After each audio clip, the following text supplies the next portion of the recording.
para todos. Vamos a conversar inmediatamente con David Tuesta, exministro de Economía y Finanzas, a propósito de estas proyecciones que ya ha dado el Banco Central de Reserva, ¿no? Una caída en la proyección en el crecimiento económico, ya no de 2.9, ahora de 2.6%. Eso debido a algunos factores climatológicos y además las protestas, los bloqueos de las carreteras y demás, que sí, efectivamente ha tenido un impacto en la economía. Señor Tuesta, ¿cómo está? Bienvenido. ¿Cómo estás, Valeria? Un gusto saludarte. Un gusto tenerlo nuevamente por acá, señor Tuesta. A ver, esta caída en la proyección del crecimiento económico hecha por el Banco Central de Reserva es justificada, es decir, todavía, pese a que la proyección es crecer 2.6%, ¿hay optimismo por parte de la visión del Banco Central de Reserva? A ver, la verdad es que estamos viviendo un momento bastante incierto, Valeria, donde hay muchas variables y situaciones que tienen que definirse, ¿no? De repente, para que tus oyentes más jóvenes, esto es como que el Perú en este momento está definiendo a qué universo de tantos multiversos se pueden generar Ajá. en función a qué vaya a suceder, por ejemplo, con el devenir de la presidenta Boluarte. A ver, comenzando el año, por ejemplo, las probabilidades de que el Congreso pudiera adelantar las elecciones al 2023, ahora ya no, ahora el 2024, parecía de repente que ella se podía ver forzada a renunciar por las marchas, eso se ha calmado, ahora aparecen denuncias alrededor de ella o de su entorno, entonces la cosa creo que está evolucionando de esa manera, pero lo que sí es cierto es que se ha habido, más allá de esa volatilidad que vemos en el escenario político, lo que sí se observa es un nivel algo mejor, ¿no? Porque claramente bajo el gobierno de Pedro Castillo, los inversionistas tenían una visión muy clara, ¿no? La economía iba directamente y de forma gradual a irse alejando del buen sendero del manejo económico, ¿no? Hoy, en cambio, lo que podemos observar en positivo es un gabinete mucho más afiatado, mucho más ordenado, un MEF que ahora está bastante empoderado, el ministro Ajá. Contreras, y que tiene la capacidad además de coordinar con los otros ministerios, y los otros ministerios respetan y se están alineando de alguna manera al programa, en este caso con Punche Perú, que está avanzando el ministro de Economía. Pero claro, siempre están algunas cosas negativas, estamos viendo el tema de la inversión privada, ha visto que usted, el presidente del Banco Central, lo ha actualizado a la baja. Vamos a ver, ¿no? Cómo esto se va alineando más adelante, pero ojo, los agentes económicos en general también están revisando sus proyecciones un poco a la baja después de lo que ha pasado el primer trimestre. Ajá.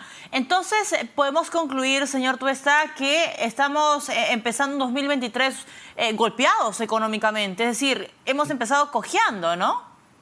Definitivamente, ¿no? Porque ya una cosa es la política, luego tenemos otro evento también que puede hacernos cambiar a otro universo, el multiverso, que Ajá, es el tema del fenómeno del niño, claro. ¿no? Hemos tenido primero lo de Yaku, ahora dice niño moderado y los expertos dicen que las probabilidades de que venga un niño fuerte el próximo año se está elevando.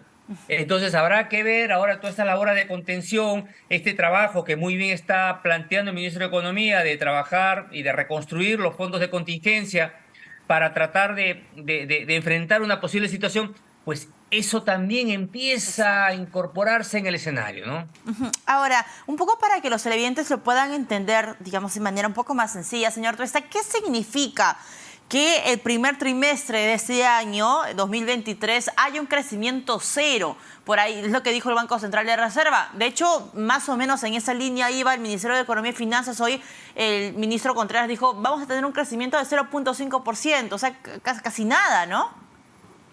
Totalmente. Y también coincido con el ministro Contreras cuando dice que si no hubiera lanzado, desplegado el plan Compunche Perú, seguramente este hubiera sido un trimestre fatal, ¿no? Desde el todo sentido de la palabra. Yo creo que está el tema de las transferencias que se ha generado, yo creo que es un buen punto dentro del programa, pero se va definitivamente a requerir más. Este anuncio de requerimiento de crédito suplementario por 4.000 millones más es más que necesario, ¿no? Y ojo, con muchas probabilidades de seguir expandiéndose mayores créditos si es que los problemas se siguen expandiendo. Pero lo positivo dentro de todo también es demostrar que tenemos fortalezas fiscales que nos permiten hacer esta expansión, ¿no? Por eso también cuando se plantean, oye, medidas de reactivación, yo creo que por ese lado, por el lado fiscal es que se encuentran y no por el lado de utilizar, por ejemplo, los fondos del FP, que escuchaba hace un momento las declaraciones de algunos congresistas ahí en Ajá. tu programa, y me parece a mí que no podemos insistir con un mismo programa, ¿no? de retiros para la Claro. reactivación,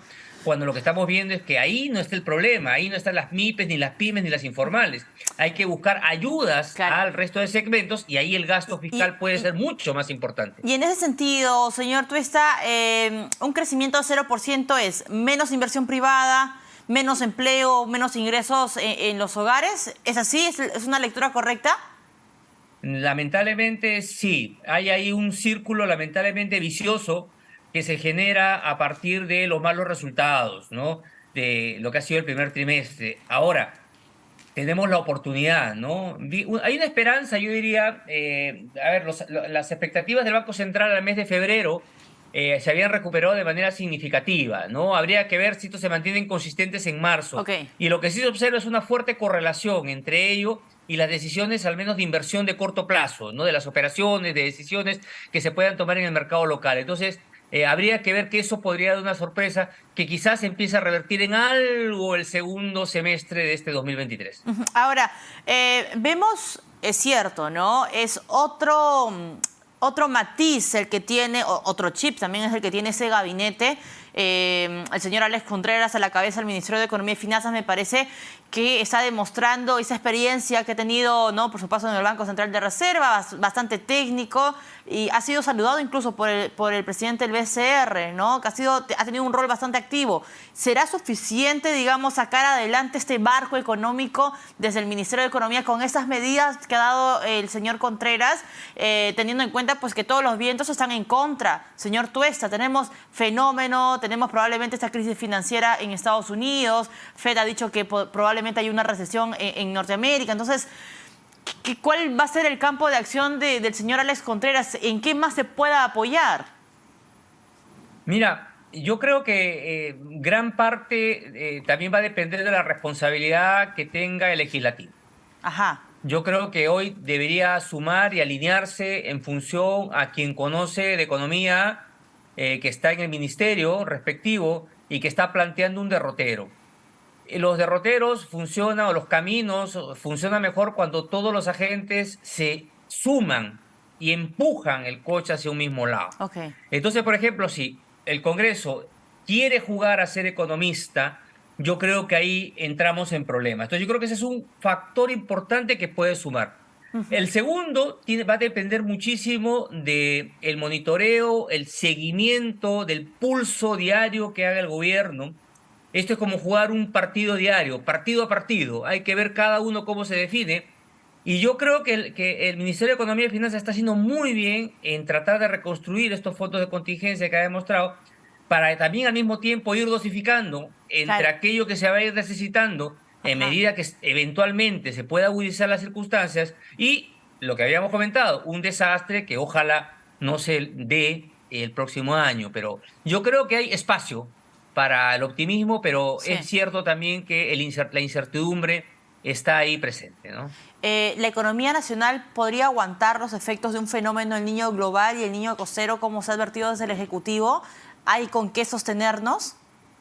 El problema, en términos agregados, seguramente que vamos a sufrir, seguramente van a haber los recursos suficientes para esta contención. Okay. El problema es el nivel microeconómico, el nivel desagregado, el nivel de si es que todas las tareas que se están haciendo ahora van a ser suficientes para evitar desbordes, va a ser suficiente el tiempo para reubicar a aquellas familias que todavía se encuentran en las quebradas, ¿no? Si va a ser suficiente para avanzar lo que no se avanzó en tanto tiempo, ¿no? Con estos programas necesarios de prevención. Entonces, yo creo que ahí está el gran riesgo, ¿no? Los efectos focalizados que se puedan generar sobre determinadas zonas que usualmente se enfrentan a los problemas. Y es ahí, creo yo, el mayor reto, evitar que el efecto no sea tan heterogéneo, tan asimétrico y que golpee tanto como siempre a las mismas familias.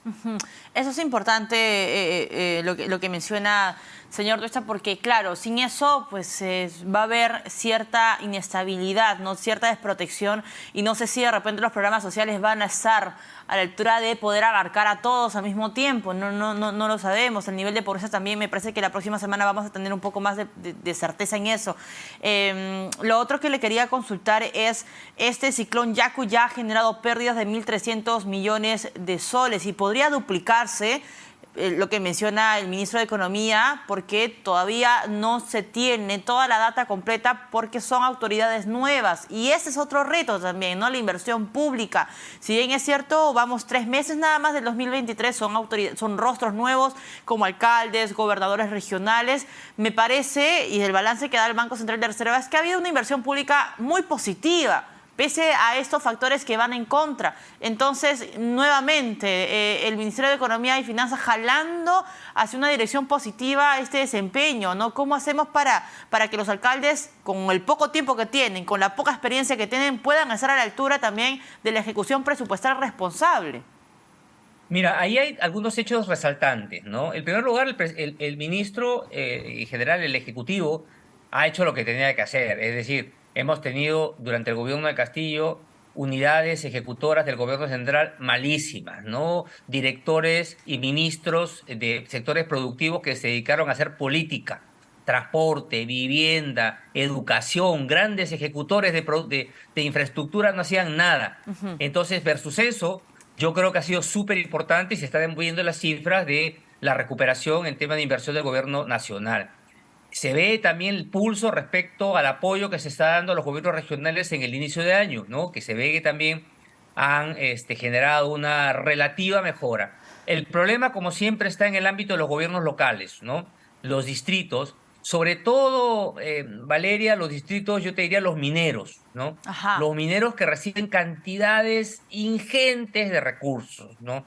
Tenemos, por ejemplo, y siempre lo menciono, el caso de San Marcos en Ancash, que el año 2022 recibió casi 1.000 millones de soles de presupuesto, y comparemos ese presupuesto para obras con el distrito más pituco de Lima, que es Claro. San Isidro, que solamente tiene 80.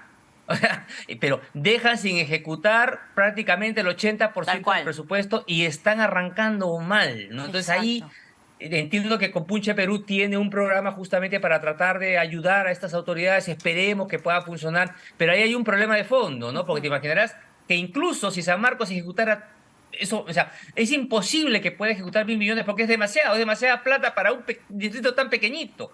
Entonces Sí. ahí nos señala un problema de atomización, ¿no? Es decir, mucho dinero cuando esto podría ser mucho más eficiente si se viera de manera regional, ejes entre distritos, regiones, ¿no? Eso es lo que falta. Y estamos hablando, y es muy paradójico el ejemplo que usted pone, el señor Tuesta, ¿no? Charate, San Marcos, son distritos ricos a nivel nacional que no tienen agua las 24 horas y no tienen luz las 24 horas y ni siquiera tienen un buen municipio en temas de infraestructura. Entonces, sí, ahí hay un reto pendiente. Ahora, ¿cómo calificaría usted la gestión, cómo calificaría la gestión de Alex Contreras frente al MEF, señor Tuesta, teniendo en cuenta estas crisis que nos ha golpeado y pareciera pues que nos hemos ganado la lotería en materia económica? Tenemos sequía, tenemos el tema los conflictos sociales, los bloqueos, las lluvias y lo que se vendrá también para el resto del año. ¿Cómo califica hasta ahora el rol del ministro de Economía? Bueno, es muy pronto todavía para hacer una valoración. También me siento un poco corto de hacer una valoración un colega, ¿no? Pero digamos que le ha tocado defender pues como Chumpitaz y como Meléndez, para los que están en mi época cuando había el fútbol, le ha tocado jugar a la defensa, entonces yo creo que ya está haciendo una buena labor. Ahora hay que ver como la Padula. Entonces que sigue. Bueno, ahora eso es lo que le toca ver, ¿no? A ver si puede moverse como la Padula de acá para adelante. Ajá. Ahora, he estado revisando algunos videos en las plataformas digitales en la que se comenta o se compara el sol, ¿no? Nuestra moneda, con el dólar latinoamericano. Y de hecho Bloomberg hizo el año pasado un estudio, un informe señalando que pues, el sol, ¿no? Nuestra moneda nacional se ha mostrado bastante fuerte frente al dólar a pesar de estas variaciones constantes que significan. La moneda, por ejemplo, en Argentina está, bueno, ni qué decir, con una inflación de 3 dígitos y demás. ¿Por qué el sol, nuestra moneda, señor Tuesta, se ha mostrado fuerte frente a las variaciones y la volatilidad? Porque somos un país que durante años, sobre todo desde la reforma de los 90, ha demostrado que se maneja de forma responsable. Cuenta con un pilar monetario, un Banco Central, la Reserva, completamente independiente, al margen completamente de la política, con una dirección constante. Además, la suerte de tener durante más de 15 años a Julio Velarde en el cargo, eso es importante. Y por otro lado también, porque existe conexión entre lo monetario y lo fiscal, una buena gestión en la política fiscal, tenemos una ley de prudencia fiscal, un consejo fiscal, un marco macroeconómico multianual, todo interactúa y eso da confianza, ¿no? Y eso contrasta tremendamente, por ejemplo, no solamente con Argentina, sino con el famoso modelo exitosísimo boliviano, que ahora los bolivianos no pueden ni conseguir dólares. Entonces, esto es realmente lo que está permitiendo que el país todavía siga mostrando cifras positivas, ¿no? Si el país no se derrumba, es justamente gracias a esas fortalezas. Clarísimo. Señor Tuesta, muchísimas gracias por acompañarnos el día de hoy. David Tuesta, exministro de Economía y Finanzas, analizando este panorama del